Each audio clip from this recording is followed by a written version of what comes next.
Oh, New York ain't New York anymore. How I miss those old pals of mine. Hello and welcome to the History Author Show. I'm your host, Dean Carianis, and today we're joined by Pulitzer Prize-winning journalist and lifelong Long Islander, that's Long Island, New York, Bill Bleyer. He's here to discuss his latest book. It's called The Roosevelts in New York City. Welcome to the Wayback Machine, sir. Thank you, Dean. Thanks for having me. Well, any excuse to talk about the Roosevelts. And I don't envy you your task of editing them down because hundreds of books can and have been written about individual Roosevelts or groups of them. Theodore Roosevelt alone, he'll take over any column I'm writing, any story I'm doing, any discussion I'm having, any interview, if I let him. And FDR, also a titanic figure. Then you have the ones that are even lower down. Theodore Roosevelt Jr. alone will be an incredible figure to discuss. If it weren't for everybody around him, he gets kind of sidelined, and he was an amazing figure. So how does focusing on the family through New York City's history, how they complement each other, the rise of the city as well as the rise of the Roosevelts, how do you go about editing that down so you get the focus where Gotham is more than just a backdrop where these giants are walking? Let me talk a little bit how this book came about. My second book, when I left Newsday after 33 years, was the first full history of Sagamore Hill. And after it came out, I happened to go visit Theodore Roosevelt birthplace, where I had been on and off over the years. And I walked in, and they have a little gift shop, bookstore there. So I looked at looked for my book, obviously, and it wasn't there. So I started kidding the Rangers and saying, how come you don't have my book here on Sagamore Hill? And then I said, hasn't anybody ever written about the birthplace? David McCullough writes a lot about it in Mornings on Horseback, but he's really still focusing on the people rather than the building.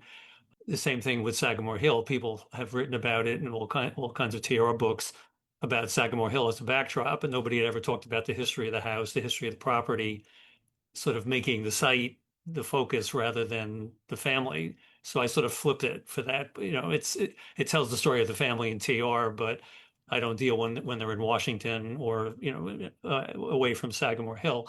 I wanted people who went to Sagamore Hill to understand the history of the property, what it meant to TR, but it's viewed from the point of view of the sort of the property. So I sort of wanted to do the same thing with, so when I was kidding the Rangers, and they said, well, we'd love to have a book about the birthplace, but nobody's ever offered to write one. And as a half kind of a joke, I said, well, maybe I'll do it. I happened to mention it to my editor at the History Press.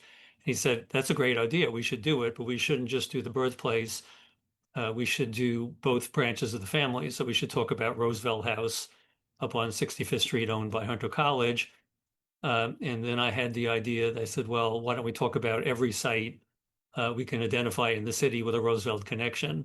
And that's what I ended up doing. So the end of the book is an appendix where we list homes, places of business, churches, monuments, statues, pretty much anything we could find with a Roosevelt connection, at least to the central Roosevelts. So that's how it came about. So, but to answer your question, it's interesting because TR was a product of the city. FDR wasn't. He's a product of Hyde Park. So TR, grew up in the city, comes back as an adult to be police commissioner. So the city has a big impact on him. He has a big impact on the city. Franklin is sort of off on the sidelines. He's grows up closeted upstate and really only sort of begins to interact with the city when he goes to law school at Columbia. And he was going to go to Yale or Harvard, particularly Harvard, but he started having an infatuation with Eleanor, and he realized it'd be easier to see Eleanor if he was in the city where she was. So he's studying at Columbia. Then he gets a law clerk job at a city firm, becomes starts his own two different firms, works for a surety company out of Baltimore as their regional vice president.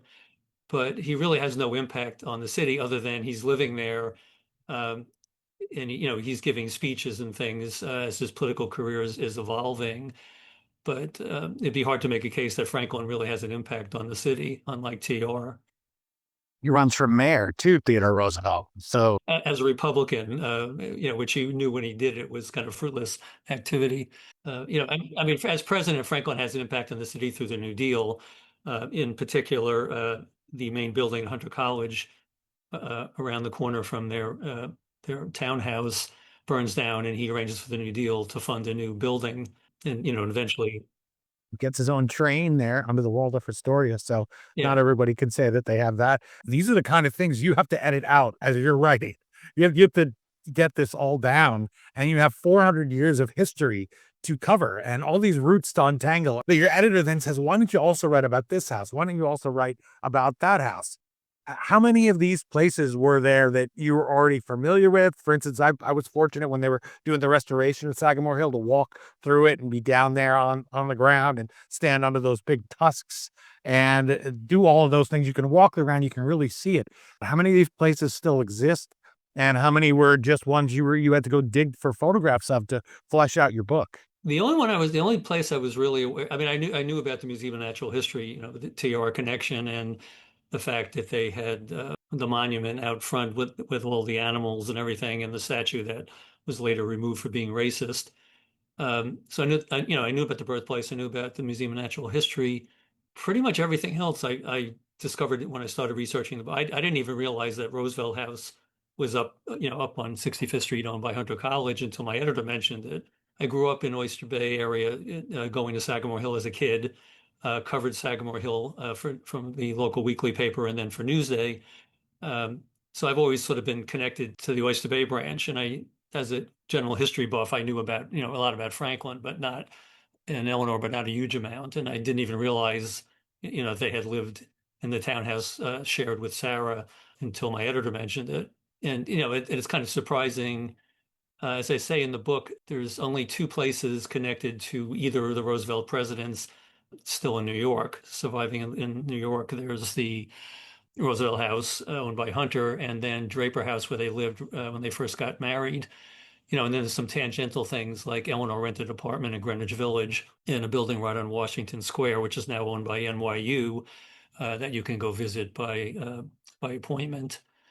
But there's not much left. So if you look at the appendix of the book, I have a lot of pictures of what these places look like if the pictures are available, and then the businesses or the high-rise apartment buildings that are there now, which is an interesting way of showing how the city has changed. I mean, probably the two most dramatic houses connected to the family, other like a three if you count Roosevelt House up on 65th Street, is Theodore the President's grandfather, Cornelius von Schack Roosevelt, moved uptown from Maiden Lane as commercial development is coming up Broadway.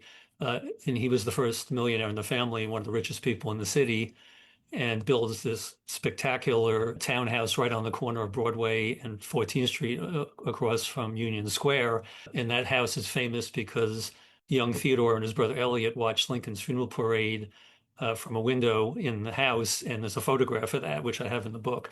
That was a pretty amazing house, and now it's a big apartment building with stores on the first floor. It just shows the transient nature of New York. And even Theodore Roosevelt birthplace, which is run by the Park Service, is a replica because it was torn down. The family moved uptown. Theodore Sr. moved the family uptown to 57th Street, to another prominent location right on Broadway, Fifth Avenue, right by Central Park. That's now commercial, a high rise also. But the birthplace was torn down and then rebuilt by a Women's Roosevelt Memorial Association after TR dies in 1919. There were actually earlier efforts by his sisters and others to turn the house into a memorial, and TR didn't like the idea, so that eventually it was turned into commercial space for the garment industry and then torn down. So it just really shows the transient nature of New York and how development moved uptown. When the first Roosevelt came over in 1600s, all of New York City was New Amsterdam below Wall Street.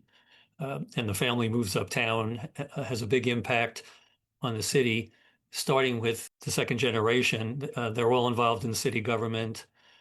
or other levels of government and municipal committees. So, and TR is part of that, becoming an assemblyman and then running for mayor and becoming police commissioner. But FDR is sort of, off on the sidelines. He admires TR, sort of follows his career as governor, as assistant secretary of the Navy and president. But as I said before, Franklin is really kind of sort of bystander in New York. Literally the distant cousin. So he's out of the New York picture. And it occurs to me, you mentioned the birthplace, and I'm glad you did, that it's a recreation. And another thing you mentioned, the statue. And one of the things about that statue at the Museum of Natural History was he didn't want to ever be portrayed on horseback, which a lot of people listening and watching who say, wait, I've seen him on horseback. There's a big statue that's relatively new right there in Oyster Bay. There he is on horseback. And when he passes away, his wife, Edith, who lives a long time after him, she doesn't want these secular shrines such as the birthplace. And then you have Hyde Park Roosevelts. They have their own secrets and they all have descendants. And that's something where you mentioned getting into a bookshop. If you want to get your book into a gift shop, you don't want to make the people mad by giving something that some of them thinks an unfair portrayal. They have a legacy and they're the keepers of it. And even those of us who read about them are protective of their legacy. We want things to be gotten right. We don't like people calling Theodore Teddy, for example. So my question is this: was that a challenge, even at this late date, to overcome that kind of reticence from family members, but also to know what written down and what Edith or Eleanor Roosevelt allowed to go into the historical record was something you could trust when you're trying to flesh out what happened in this building when, or were there a lot of closed doors for you? Well, interesting was, as I mentioned, Theodore did not want the birthplace to be retained and turned into a museum for him. After he dies, this women's group is formed, and they're talking about different ways to honor TR. And Edith is the one who says you should basically rebuild the birthplace. And she obviously knew how her husband felt, but she felt differently and felt free at this point to express herself. So she suggests to one of the women who gets involved, helps form this group, that they should rebuild the birthplace, and the group decides that's a great thing to do, and they do it. All the Roosevelts I know love to talk. I'm in frequent contact with Tweed Roosevelt, who's a great great grandson of Theodore and former head of the Theodore Roosevelt Association. And because I lived in Oyster Bay and worked in Oyster Bay, I got to know a lot of the Roosevelts. I wrote about Sagamore Hill and the Roosevelts constantly for Newsday and other publications, and the family called me the official Roosevelt reporter. So I had unusual access. The two families split during the Civil War politically and stayed split right up until late in the 20th century. They finally decided it was ridiculous and decided to try to bury the hatchet. So they have a picnic up at Hyde Park with both branches, and they were terribly nervous on both sides that this would turn into fistfights. But P. James Roosevelt, the head of the Oyster Bay branch, who I had known and written about a lot, tells the Hyde Park Roosevelts he wants me to be there. He goes, he can be the only media person there, but I want him there. And the Hyde Park Roosevelts, FDR's grandchildren and great-grandchildren, were so nervous about how this was going to play out. They said he can't be there because if it goes haywire, we don't want a reporter there. So the compromise was both sides would talk to me afterwards for an exclusive story, which I got. And then P. James the next year hosts a follow-up picnic at his house in Oyster Bay.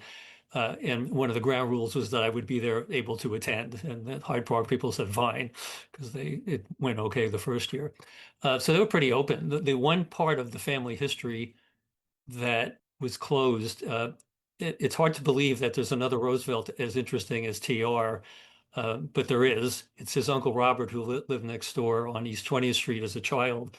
And I devote a whole chapter of the book to him. He's got a little bit attention in David McCullough's book because he was living next door and he was a pioneer conservationist. TR obviously picked up some of his interest in that field from his uncle.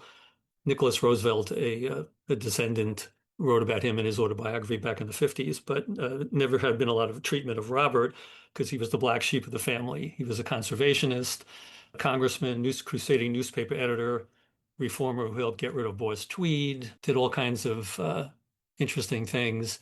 But he was also a philanderer. He had affairs with women all over the city. And TR Sr. and Theodore were very morally upright, people who never would have thought of cheating on their wives. But Robert had affairs all over the city, and even has a mistress who he has a second secret family with. And he sets them up in their own house down the block from his on East 20th Street. Nobody in the Roosevelt family would talk about him, from when he was alive or after, until Nicholas writes about him in the 50s. The head of the Theodore Roosevelt Association back in the 80s mentioned him to me. He goes, "You should write about him." So I did a Newsday magazine cover piece on Robert, and I approached P. James, the Oyster Bay head of the family, and said, "Would you talk about him? Because he's a direct descendant, great grandson." And he goes, "Let me think about it." And then he came back. He goes, "Well, he's such an interesting character. And, back then you couldn't get divorced. His wife was an invalid and crazy. So he started to tell me everything about Robert. And I already, they would all talk about anything else in the family already. So, but he put the word out to other Roosevelts that it was okay to talk about to Robert. So by the time I came around to do the book, I was well known to the Roosevelts, and everybody was pretty open. The only friction I experienced was the curator at Roosevelt House was very protective of Eleanor, and she didn't want the book, to be, oh, woe is Eleanor, the kind of, abused and ignored and domineered by Sarah story. I was made very conscious of trying not to do that, but at the same time, when you read Eleanor's autobiography, in her own words, she talks about how terrible it was to be living in this townhouse with Sarah next door, barging in unannounced all the time, moving her furniture around, trying to arrange her life. So, Eleanor, had emotional breakdowns over that. So it's kind of hard to avoid feeling sorry for Eleanor and what she went through, although that suffering forced her out of the house and into public service, which, had a huge impact on society. She's the link between those two branches.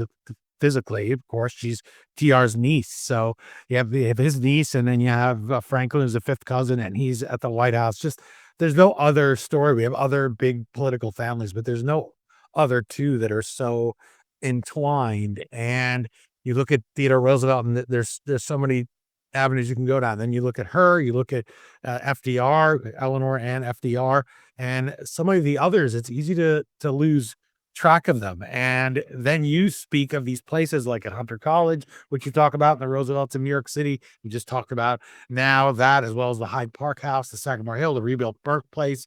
And you speak about covering them for Newsday. And usually we say that for a living person or somewhere where, oh, there's a big stadium, maybe there's going to be a lot of events there. But it occurred to me that that's the purpose of the book, as I see it, is to let people do that thing that's so important, which is to walk where those people walked. Because if you're talking about Eleanor and you're telling somebody, oh, her mother-in-law barges in on her all the time, that's one thing. But to see the room and say, this is the living room, see how there's nowhere to run, or there's no extra door, there's not really, it's a cramped room or what have you. Those details are things you can't get unless you walk there. And then you say, oh, this woman, Sarah Roosevelt, with this park, when you pass by it brings that little piece of the world to life, and you get to see it through their eyes. So for Eleanor, that route of becoming this link and to pick up this mantle that she doesn't want, that she's given in history,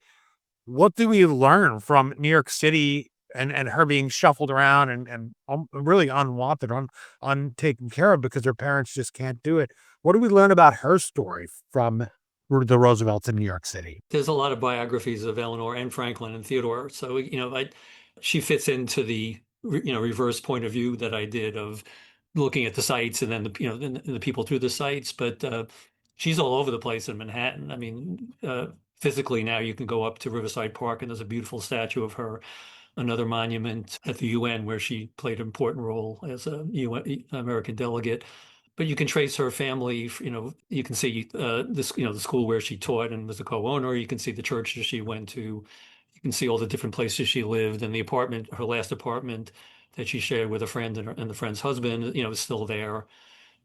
So a lot of the buildings where she lived, you can actually, the original is still there. So it's kind of interesting that you can trace it. And the other thing that's interesting about Sarah Roosevelt Park is that land was actually owned by Isaac Roosevelt, who was the first sort of the rich, really politically important Roosevelt's. He owned that land, so the fact that it later became Sarah Roosevelt Park is kind of cool. Because it again shows the development of New York City, but also the family's prominent role. But you can go see the double townhouse where Franklin and Ellen were married on the Upper East Side, which also gave the idea to Sarah that she would give a wedding present to Franklin and Eleanor of a double townhouse where she could live on one side and keep Franklin tied to her apron strings. You can really see a lot of Eleanor that's still there, which is kind of nice. Yeah, especially for somebody who was so easy to ignore and they were so hard on. And Alice, we haven't mentioned Theodore Roosevelt's daughter, Alice. That's another, the way that they have a little rivalry of their own. Yeah. There's so much where, to put it the least, she's the teaser and so put down, and the things that people were just so blunt about her. So it's nice that she gets to endure where a lot of the people who uh, didn't treat her as well as you would have hoped they would. I won't say they should have, because some people are limited. You have an alcoholic for a father. You have a mother who's not mentally capable of taking care of you. So I like that you can walk in those places and say, well done for a bunch of these Roosevelts, because they don't have an easy go of it. There's so much tragedy in the family, alcoholism. There's a lot of things. TR gets shot, and FDR, of course, has polio, can't walk. So it's nice that they have an impact, because it reminds me of how many people suffered just as much that we've just forgotten, but they're all part of the fabric of New York. So it's nice to be able to go and say, well, we're going to list one family, but it's really the story of New York and countless generations. I don't know if you see it that way. I won't put words in your mouth, No, it's but true. it makes the city more than just a backdrop where a bunch of things happen.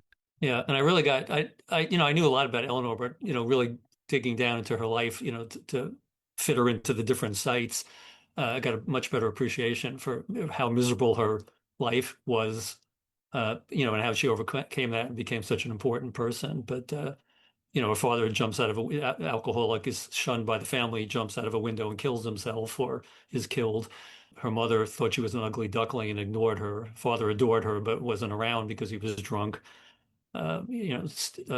Grandmother, basically treated her, it was like sort of a Cinderella story, treated her like a servant, really kind of miserable. And then ends up in the townhouse with her mother, moving the furniture and domineering everything, hiring the servants. And then in the book, I have an excerpt from Eleanor's autobiography, which talks about shortly after moving in, how she broke down and sitting there crying, and her husband comes in and says, what's the matter with you? And she says, I just I'm miserable because I'm living in a house that I had nothing to do with and isn't the way I want to live. So she really was a pretty amazing woman. Yeah, it's inspiring, and the story and the places definitely inspire us, because hey, these are our same streets that we can walk today. So it's nice to be able to point at things and go through the book, and it makes it more than just, you can go to the birthplace, you can go to Hyde Park, Sagamore Hill, and get a tour, and the tour guide will tell you a bunch of things, and you can Google it and what have you, but you can't really walk the streets and know that this is what happened here, and this is where the people went and lived, unless you read a book like The Roosevelts in New York City, which I want to take a pause here to reintroduce you to everybody. My guest is Bill Bleyer. You're enjoying our conversation about his book, The Roosevelts in New York City. You can find the link to get your copy and follow our guest. You can find him on Facebook. That's at thehistoryauthor.com page for this episode.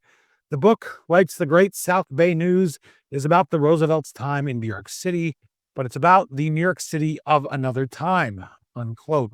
And I will be writing a New York Sun review. You can all read that at nysun.com. I'll be able to indulge some of my interests here and some of the things I'm forcing myself to hold in because you're the author, not me. the the time in New York City is the question that I want to read coming out of that review, and that's the speed of it. And the theme that I use for this show is from 1925. New York ain't New York anymore. And you have this singer, Dixie Coates. He's lamenting all the changes. We can't go to the old places we went to before World War I. How much was preserved because people knew of the Roosevelt connection, and how much of it was just because it was very fortunate. And so we still can see their mark in the city today. Well, as we mentioned, the birthplace was recreated in 1920. Roosevelt House was saved because of the family's impact. Hunter College knew how important the Roosevelts were, but the main impetus for Hunter College was they wanted a student center. They wanted a place for different religious and social groups to be able to meet. So they figured if they could acquire Roosevelt House to fill that goal, it would also preserve the building and the Roosevelts' legacy. So that was a major one. The birthplace was preserved by this women's group that was later held by a men's group, eventually merged to become the Theodore Roosevelt Association. The rest is just happenstance. Draper House, where they lived after Franklin and Eleanor married, just happens to be there on a street that hasn't really been overdeveloped. Her aunt and godmother's twin houses, where she got married, where Eleanor Franklin got married, is there because same thing. It's just off of Central Park West in a neighborhood that hasn't been, I guess the zoning has protected it from getting swamped by high rises. That's pretty much it. I mean, most of them are gone. I mean, a lot of the churches have survived. A lot of the places Eleanor lived, women's clubs that she was a member of, they're all gone, replaced by mega development. And, and you can see the before and afters in the book. Roosevelt House was sort of half protected because of the family legacy and half because it filled a need for Hunter. And TR was responsible. He was not a shy man, but he didn't like, being sort of honored, and which is why we lost the birthplace. The replica was interesting. The women's group hired Theodate Pope Riddle, who's one of the first women architects in America. She rebuilt the birthplace as an exact replica, and then they got about 40% of the furnishings back from the family, particularly TR's sisters and some from Edith, TR's widow. So when you go in there, there were no photographs or even illustrations inside the house. There were illustrations from the street view, but they did have a lot of letters. They had wills and things where it described what was in the house, where it was. So you get a really good feeling for the Roosevelt family before and through the Civil War when you go there. But what the architect did, which was interesting and kind of distressing by modern preservation standards, is they bought the property just to the west, which was where Robert's house was, which was also torn down, rebuilt them both, but they wanted the focus to be on the birthplace. Both buildings were mirror images of brownstones. When she redesigned the reconstruction, she put a sort of blank facade on Robert's side. So there's no stoop with a servant's entrance below. It's a blank facade with just straight, flat with windows. So she basically, ruined the streetscape the way it doesn't look original that way. But they wanted that side to be a museum and library. That wasn't supposed to be a museum house, so they didn't really care what it looked like. But in hindsight, it would have been nice if the facades were matched the original, and then they could have still done the museum and library inside anyhow. But that's the way it played out. We're lucky to get it back at all, I suppose, from a historical perspective. At least you can go in and there's some place with that furniture. I sometimes wonder, you go to an antique store or what have you, and you say, where'd this table come from? Or I wonder if this could have been a table where, like Chester A. Arthur, for instance, I went a few weeks ago before, let's say October, because people will listen to this anytime. And there's Chester A. Arthur's desk where he was sitting when he was informed he was president, but it's in the Coolidge Library. And that would have been so easy. It could be $150 at some garage sale somewhere if his sons hadn't decided, let's give it to somebody who'll take care of it for the next 150 years. It's a daunting task, and to be able to go and see some of those things, and that's not even, you can reach and touch it if you have an interest in Chester Arthur, which I do, another New York City president that we can liken, although let's continue the conspiracy theory. He was born in Canada, but he was actually born up there in Vermont. Made an ill-timed joke about that, but you can go see those things, and you can see them through your book's appendix that you mentioned. And so I want to put that question to you, because an appendix is a great thing. President Garfield said no book should be allowed to be published without an index. I love going to one, even though now we do have things like Google. We could search the PDF. And so what are some of the hidden gems on that list? You mentioned one that you didn't know was there, that you hadn't thought of. What are some things that when people flip through that appendix or looking at the pictures that they'll say, gosh, I've been walking by that spot for 50 years, I never knew this connection. And their eyes are open. They see the city in a whole new way by reading the Roosevelts in New York City.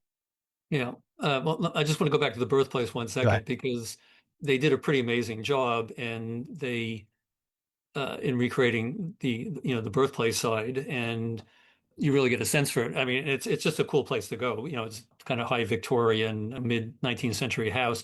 But when you walk around, you can see the crib that TR was in as a baby, a rocking chair he used as a slightly older kid. A lot of original furniture and things came back from family members. The museum part, next door is really pretty amazing because they have some of the most important TR artifacts out there. They have the shirt he was wearing and when he was shot in Milwaukee during the 1912 Bull Moose campaign. So you can see the bullet hole on the shirt. They have the metal glass case with the bullet hole in it and his folded speech with the bullet hole. And it was the speech and the glass case that slowed the bullet enough so he didn't die. But famously he went and gave this speech for an hour anyhow before he went to the hospital. So they have some really interesting artifacts that you can't see at Sagamore Hill or anywhere else. It's cool to go to Hunter College. I mean, the house has been extensively renovated, updated. They took out some of the walls, but you can see FDR's library on his side of the house, unchanged pretty much. You can go into Sarah's library, which was redone, but you can see the portrait of FDR that she kept there on the wall is still there, and some original staircases and some other things. You can go in there, and they do have a lot of ongoing exhibits about history or art and things. But a lot of it is just like looking at where these things were and just seeing how the city has changed. Like if you go to Union Square and say, like Cornelius Van Schack, had this amazing, if location. He lived in one of the best addresses in the city. It's kind of interesting to just see where they were and what they look like now. Which of the places that are lost, that are high rises today, was it important for you to include in the Roosevelts of New York City? The common question people ask is, well, where would you go if you could go back at any time and visit any of those buildings? Of course, we can't. So which of those that were lost did you say this is important to include so that even though there's no trace of it today, readers can read the book and stand there and say, that's a place that helped define the Roosevelts in New York City? Well, if I could go in a time machine, I'd want to go back to the twin brownstones on East 20th and eavesdrop on Theodore Sr.'s family and Robert next door, particularly Robert next door because his wife is eccentric and had a menagerie of animals that she kept on the back of the third floor, including a monkey she dressed in very fine children's clothes. And I'd love to go to Cornelius's house, their father's house up on Union Square, which was very stately, very kind of dreary, early Victorian. TR writes about it as an autobiography that, the children sort of dreaded going there because it was so solemn and they have to sit on the horsehair couches and feel itchy. Plus, Cornelius and his family spoke Dutch. So there was the kids were kind of lost there. But that would be really interesting. And then I'd love to be able to go to West 57th Street and see the house that TR Sr. built after his father died, and he had a lot of money. And he's married to Mitty, the Georgia Belle, who likes to wear nice clothes and live in a nice house. So they really went all out to have one of the nicest houses in the city, late Victorian, with really everything custom made, imported from Europe. Luckily, there are a lot of photographs of that house inside and out, before it was torn down. But I mean, that would be a really interesting house to see and sort of, drop it on the Roosevelts. When TR was getting into his teenage years. The calling card. You'd find yourself back there and you'd say, I don't have a calling card. I can't even leave it. So can't just knock on the door in those days. But if you did, those houses, all of them, there's so many stories that they have to tell. And they're jumping into my head here. So I'm restraining myself. But people can pick up the Roosevelts in New York City. You can look at it as something different than just, oh, a house. Okay, everybody lives in a house. It helps shape the people that live there. And for you growing up right there in Long Island, it's funny because you have a little bit similar because I'm from New Jersey. So we're outside the city, but it's so influenced by it. And to bring all of their stories together, in the Roosevelts in New York City so that readers have a chance to understand it, even though they're no longer there, was really a great service to history and to people who enjoy it. What other Roosevelts did you cover in the book? Because we focused on the big ones. We finally gave Robert his due, but there was a chain of coffee shops that predates something like Starbucks, where the Roosevelt children, the Theodore Roosevelt children, have it completely forgotten today, by remembered only by a few. What are some of those spots where you see the place, like any of us, usually when we grow up, people tend to not go too far from when they were born, or where they were born, even today. So, how many other places do we find in the Roosevelts in New York City that show the roots of the family go deeper than just the people whose names we might know and who they might build statues of in Central Park? Well, I traced the whole family tree, from the first immigrant farmer coming over from Holland, and and they're moving uptown. They have the business on Maiden Lane, and their houses started out down there, and then they're moving uptown as the city develops. I basically keep the focus on TR and Franklin and Eleanor and their immediate families. So I don't get too much into TR's children or Franklin and Eleanor's children. Just didn't have the space to deal with that. But I try, within, with Sarah, Franklin, Eleanor, Theodore, and Theodore's siblings, I try to, mention where they lived, where they went to church, where they worked. I know if you go to Sagamore Hill, there's exhibits on all of the TR's children, who very few people know much about any of them, unfortunately. And the Theodore Roosevelt Jr., I mentioned General Theodore Roosevelt Jr., uh, even his house, he's waiting for his mother to pass away, not wishing for it, but waiting and expecting it. And she ends up living a long life. So he can never move into Sagamore Hill. The poor guy decides to build a house in the apple orchard. He's always in his father's shadow. And what do they do after he passes away? They just take out all his things and make it into a museum at Sagamore Hill. It's something to me that you have these places and you have a city that influences all the family members so much, and how they dealt with that. And I interviewed an author about Theodore Roosevelt Jr. Go back and look at it.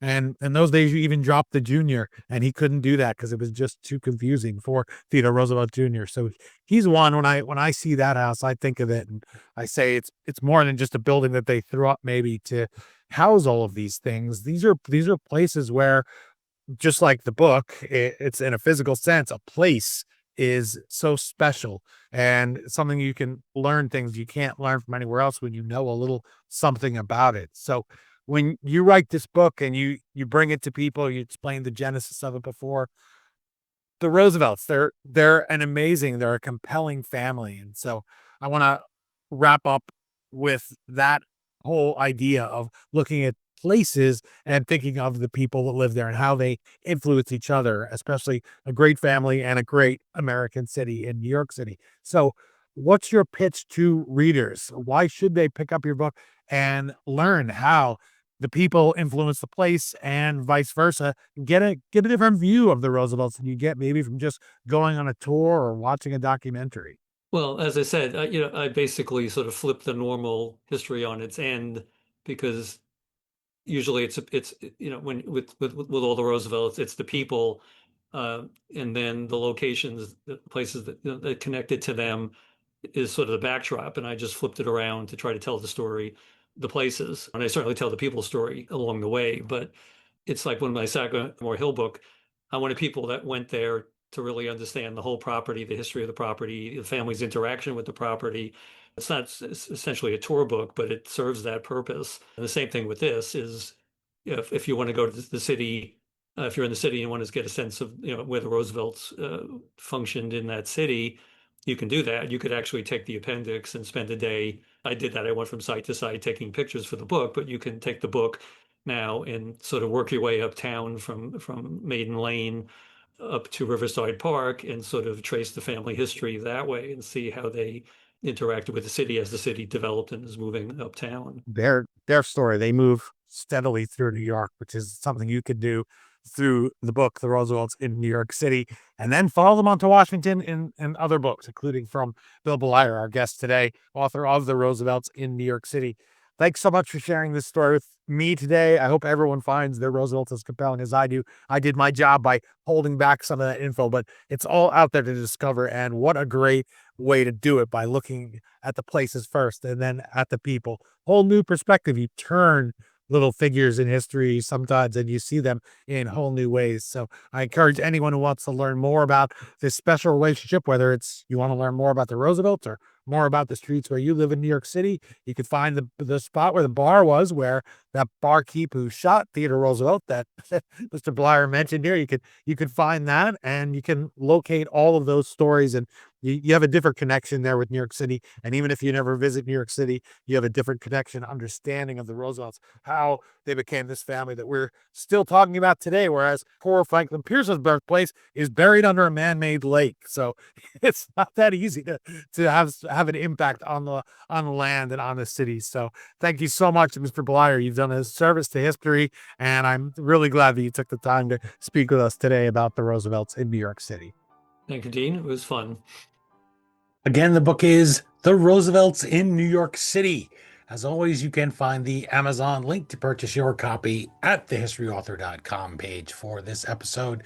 By buying books through us, especially this time of year when you may be looking for a stocking stuffer, you help keep the flux capacitor on our time machine humming like usual. Thanks very much to Bill Bleyer for joining us today and for reminding us of the big names in history, people just like us that walk the same streets as us, even if the skyline has changed a little bit.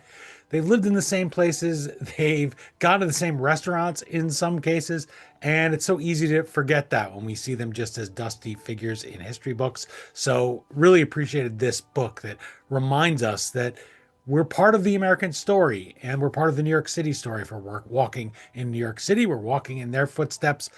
If you enjoyed this conversation, please do subscribe at our History Author YouTube channel. And you can also follow me at History Dean for future trips in the Wayback Machine. Most of those occur in print these days, as I'm sure you've noticed. Thanks for remaining subscribed. I promise if I ever say goodbye for good, I will let you know. But I do appreciate hearing from people who say, I haven't heard from you in a while, or I hear from old authors who would like to come back on the show. There's over 260. We're coming up on 270 interviews, though, at historyauthor.com. So if you're new, you have quite a few that you could still work your way through, and you can go back and check out the archives anytime. Sometimes even I do when I want to quote an author and write them into one of my New York Sun columns. So you feel free to do the exact same thing. That's it for this installment of the History Author Show. I hope you'll join us for our next all-new interview right here, whenever that may be, on iHeartRadio or on YouTube or wherever you enjoyed this journey into yesterday. Until that next trip into the past together, thanks so much for time traveling with us today. And on behalf of Bill Bleyer and all those Roosevelts, have a bully week. We still call it Broadway, but what's in a name? Take it from Georgie, it isn't the same. On the east side, west side, things ain't like before. There are tears in the eyes of the regular guys. Oh, New York ain't New York anymore.